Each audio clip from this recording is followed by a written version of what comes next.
Oh. No, I was wanting you to whistle, but actually that served its purpose. Brilliant. Right, take two. So I've got a page of bullets that I'm going to rattle through, pass over to Ken, and then you'll see we're just going to have a bit of a chat. I hope you all like it. So, quick update. 2018, gone, done. We've done 10 events, 8 in Edinburgh, 2 in London now. We've got nearly 600 members. And then, of course, 2018 culminated in I don't know how many of you were at the F-Data conference in Edinburgh, which was actually, I thought, fantastic, and I was really impressed by everyone that sort of turned up, and the level of discussion that we had. So it was a nice end to the year. 2019, and the focus of today's talk is what's that going to bring, or not talk, but discussion. But from what we've got, just so you know, we've brought in, sponsors-wise, MasterCard and ThoughtWorks have been giving us some money, just so you know. That's been publicised on the Open Banking Meetup page. But we've also got Bright Talk have offered to start covering our events. We've got Product Forge filming all this, but Bright Talk sort of do follow-ups where you can actually publish stuff. So we've agreed to let them do that with us. They're also running the Open Banking World Congress later on in the year. It's worth having a wee look at that, because I know James is speaking actually, but it looks like a really good event. So just so you know, if you start seeing anything coming up on stuff, if anything's a problem, let us know. Right, couple of things that Gavin gave me 25 minutes worth of stuff. I haven't got the brain capacity to do the things that he does. So first main point he wanted to point out was around the PSD2 personally identifiable data. I don't know if any of you know, but in the existing guidelines, it's that is an optional thing to pass through. Now, the problem with not passing through personal data is you can then effectively, you don't know who's applying for, say, a mortgage. So you could have a really good credit score, but it might not be me that's applying for it. It's a bit of a problem. It was an optional thing on the current standards. It's going to be made mandatory. And from my experience of working with the guys at Castlight, I know that was beginning to become a bit of a problem. So that seems pretty key. We had another key point on the RTS. I can't remember what RTS stands for now, damn it. Standards. That's what it's being updated come the 4th of March. So basically, come the 14th of March, all ASPSPs need to provide an advanced tech spec. And the reason that's important is because any of us who have ever built anything integrating with an API usually get that documentation sent to us in advance so we can plan what we're going to build. So until we've got that, it's kind of difficult to actually plan anything. So there's probably 3 things, and I haven't rehearsed any of this or thought about it, it's 3 things probably in my mind that I would reflect on that we speak to a lot of clients about. First one being, I guess what I call the kind of dawning realization on the opportunity that's out there. I think in the last sort of 2, maybe 3 years, the industry has sort of reflected on this, known it's coming, started to think about how they configure their APIs, set themselves up, started to kind of do some early proof of concepts into what open banking can enable. But I think this year we'll really start to see that gather pace and gather momentum. We're doing stuff with clients around things like completely reimagining savings propositions, for example, looking at wealth management and how you use open banking to really enrich wealth management propositions, and things like what many clients call now the home buying journey. So rather than it just being about mortgages, how do you use this type of data and enrich it with other data to completely reimagine home buying? So I think number one is we'll see, those proof of concepts really gathering pace. Them going, a lot of these services and things going into production. We're working with a bank right now to look at how we put a brand new savings proposition out there and put it into production. So we'll see these things, I think, really gather pace and take on a lot more momentum. So that's number one. Number two, I'm not a regulatory expert, but I know that, as new players come into the market, the regulators are starting to think about what I call, Nicola calls the regulatory perimeter, I call the regulatory boundary, same point. But, as you start to imagine new services, what's the role of the regulator in supporting and overseeing and guiding what these new services are like and the impact that they have on existing bits of regulation. I do quite a lot of work around the world looking at, kind of open banking movements in their various forms, and it's pinging a lot of the regulators' radar to say, how do we really think about this and define new regulation to, I guess, deal with a world that's changing and democratizing itself pretty quickly. So that's number two, the role of the regulator and where that boundary or perimeter extends to. And the third thing is the global piece. So you guys will know as well as I do that, open banking, and Gavin is all over the shop talking about this, but how does that movement play out in different parts of the world? So Chris Brown here is part of my team. We were doing something today just on Asia Pac and that part of the world and what their interpretation of open banking is. What does it mean? What are the opportunities it creates? What are the regulators thinking about it? We do stuff in Canada, we do stuff in the US, we do stuff in Australia. Everybody's thinking a lot more about open banking and their different variations thereof. And not just what open banking opens up, but how do you then pull in loads of other data sources to enrich and really compel. So it was just, sorry Ross, just a little stat. So, and Chris will keep me honest here in the source, but 90% of regulations that are currently set out globally, so I'm not talking about the UK here, but globally, aren't fit for purpose for open banking. So you can see that actually there's a huge amount of work to be done to think about how global reg. When you say they're not fit for purpose, as in they were designed before we designed new ways of doing things, and now they all have to change. Exactly. Now some of it might be subtle changes on different parts of regulation. Frankly, in other parts of the world, there's just big gaps on how you deal with things like data privacy and ownership and all that type of stuff. So a lot of work to do on the regulatory front. Just on the proof of concepts things, by the way, anyone's got comments on this, I would like to hear them, because we'll probably use any feedback and things for planning next events as well. But just to put that in context, there was an article, there's been a lot of articles at the start of the year, if you follow any of this trend, this space. I wouldn't say negative, but a lot of things, a year on, what's happened, and that's, I suppose, what we're discussing here. And a lot of them have been quite negative, not enough proof of concepts, that kind of thing.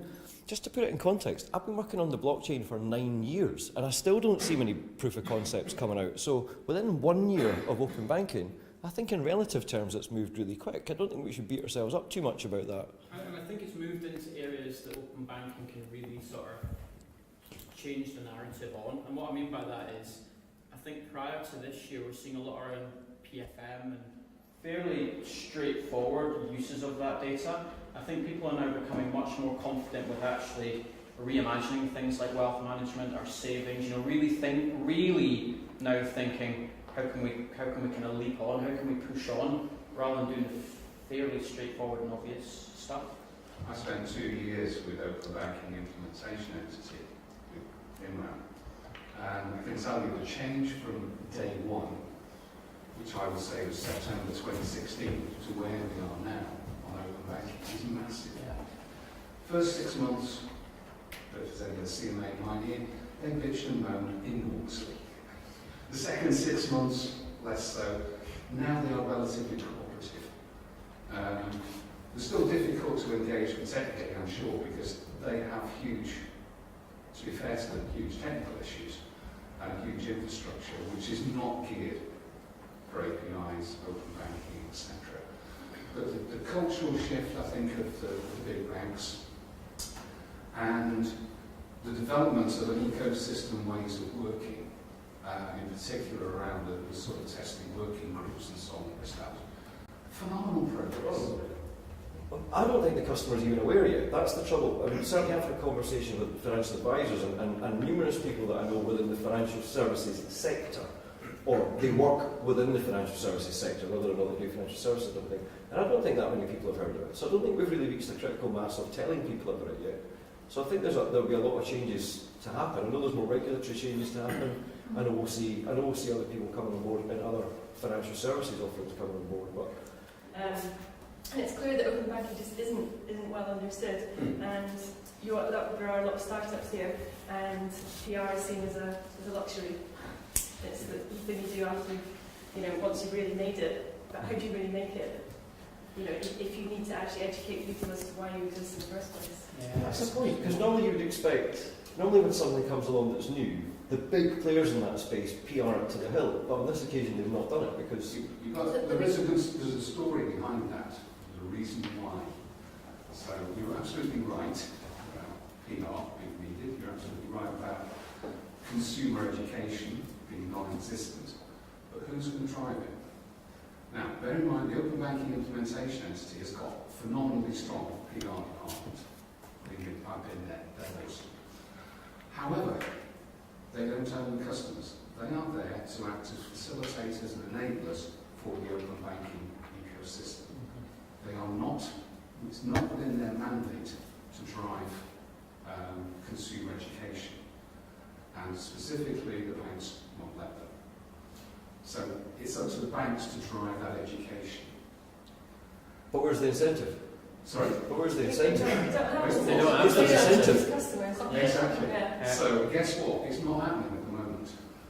But you know what you guys, the advantage that the smaller companies have is that you can afford to be more opinionated because you're not perhaps listed entities, you don't have, quite so many people to upset. So I suppose at the same time, there's also, the likes of Cambridge Analytica and concerns emerging around privacy and security. So I guess,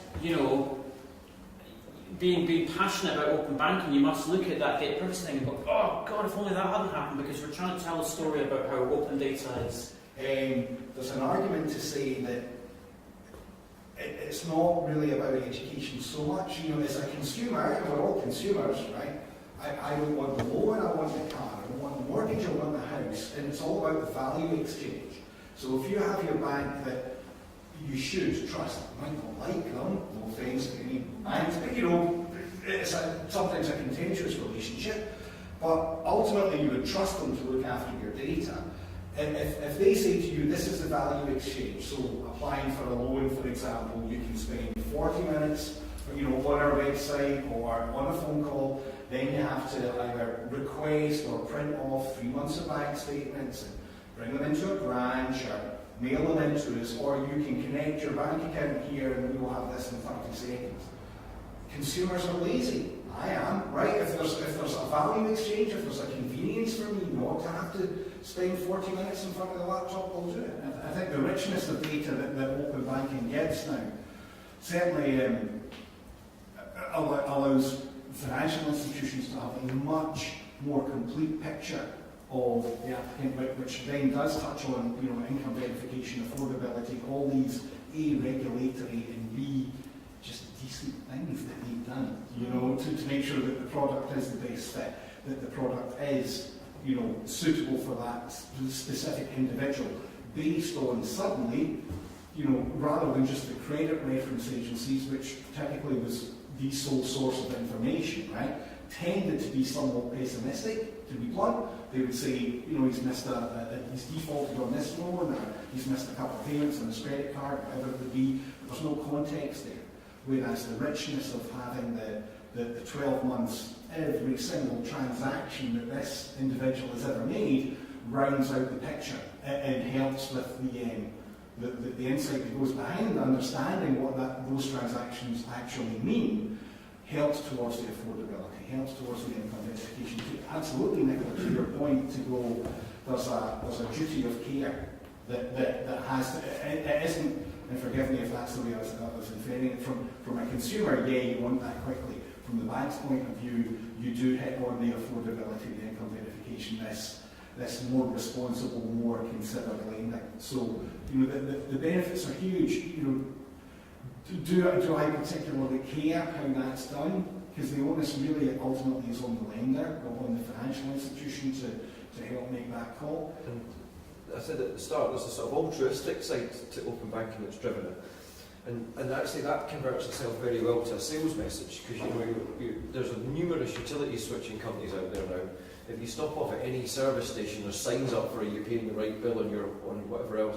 And actually, I do a lot of driving, so I listen to a lot of talk radio, and I've forgotten the brand that sponsors it, but there's a utility switching open banking company that sponsors it. The challenge is though, not all of these companies are using open banking. A lot of them are using screen scraping. And I find there's a lot of screen scrapers jumping on this bandwagon and maybe doing all right out of it. But that value proposition is what makes people use it. Yes, I want cheaper lecky. So what's the next thing that they want? Because I don't even think they know that. Everyone wants cheaper bills. But do you maybe want to save money on other things or be better advised? And I'm not sure.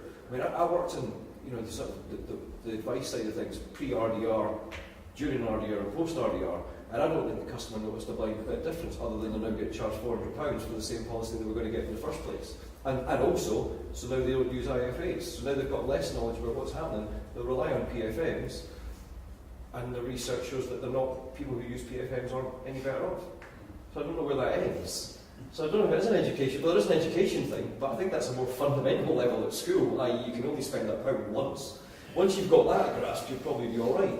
And the interesting stats we're seeing, once the stats we're seeing out in the States, I'm really interested in what millennials are doing, because I think we're maybe a bit tough on them, but we're the parents, we caused it.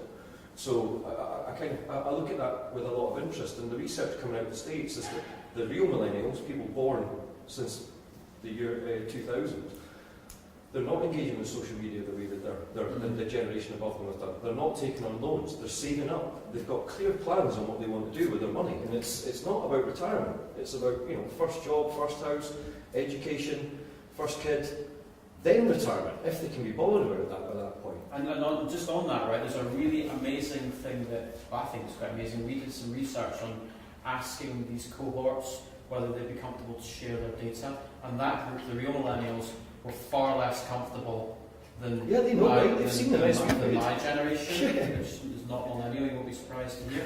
And that's massively surprised me, because I thought the youth would be used to sharing all their data, but actually they're more concerned than I thought they would be. The question is, will your regulatory conditions, if it's a no-deal Brexit, do they become confined to the UK as opposed to being European-wide? Because at the moment, you can passport your AISB, PISB commission around Europe.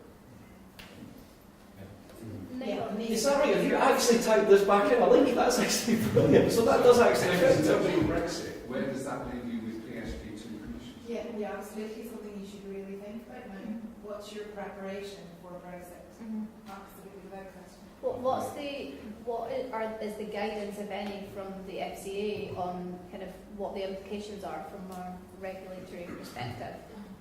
So there's huge amount of work for the FCA to do in this space, actually, and the steer at the moment is for firms to be engaged in this subject and to be thinking about their individual businesses and the impact, and to make sure you're looking at those issues. So if you depend on passporting, that's something to think about. Where are you going to get that passporting permission for? There is quite a bit of guidance actually on the FCA website on this. Yeah.